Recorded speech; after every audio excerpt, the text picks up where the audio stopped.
রামনবমীতে কলকাতা হাইকোর্টের নির্দেশ অমান্য করে সশস্ত্র মিছিলের পক্ষে সওয়াল করলেন বিজেপি নেতা সজল ঘোষ। গতকাল হাওড়ার সাঁকরাইলে রামনবমীর প্রাক্কালে একটি সশস্ত্র মিছিল বের হয়। রবিবার সকালে হাওড়ার কদমতলা থেকে রামরাজাতলার রাম মন্দির পর্যন্ত একটি রামনবমীর মিছিলে অংশগ্রহণ করে তিনি বলেন, ধর্মকে রক্ষা করতে কখনো কখনো অস্ত্র হাতে তুলে নিতে হয়। তৃণমূলকে কটাক্ষ করে তিনি বলেন, নিজের দিন হিন্দু ধর্মকে কারা গন্ধা ধর্ম বলেছিল? হিন্দুত্ব নিয়ে তাদের কিছু বলা সাজে না।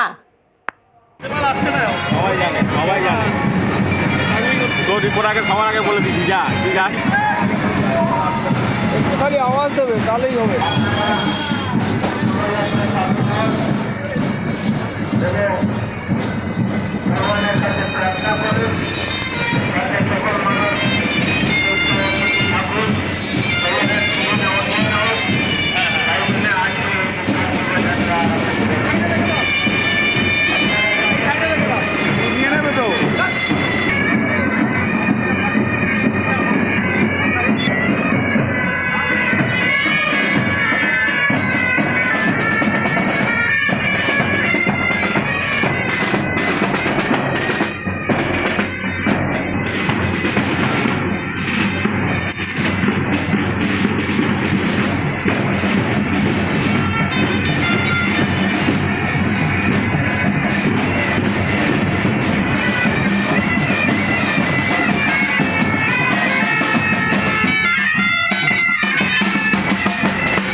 যেখানে বলা হয়েছে অস্ত্র হাতে মিছিল করা যাবে না, গতকাল দেখা গেছে সাঁকরাইলে। আমি বলতে পারবো না, তবে ধর্মকে রক্ষা করতে কখনো কখনো অস্ত্র তুলতে হয়।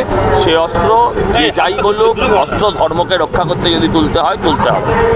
গতকাল কল্যাণ ব্যানার্জি দেখা গেছে, কে কল্যাণ ব্যানার্জি বলেছেন, মাতাল। চলুন, কল্যাণ ব্যানার্জি বলেছেন যে আপনারা রাজনীতি করার জন্য ধর্ম করেন, ধর্ম হিন্দুকে যারা গন্ধা ধর্ম বলে তারা হিন্দু নিয়ে কোনো কথা বলবে না। কল্যাণ বন্দ্যোপাধ্যায় টাইটেলটা পাল্টে নিতে বলুন। ওর বাপের অপমান করছে, ওনার বংশের অপমান করছে। আর সারাদিনে কি হবে, কত মানুষ নামবে বলে শান্তিপূর্ণভাবে রামনবমী ধুমধাম সহকারে সারা ভারতবর্ষের সঙ্গে পশ্চিমবঙ্গে পালিত হবে। কয়েক কোটি মানুষ এতে সামিল হবে।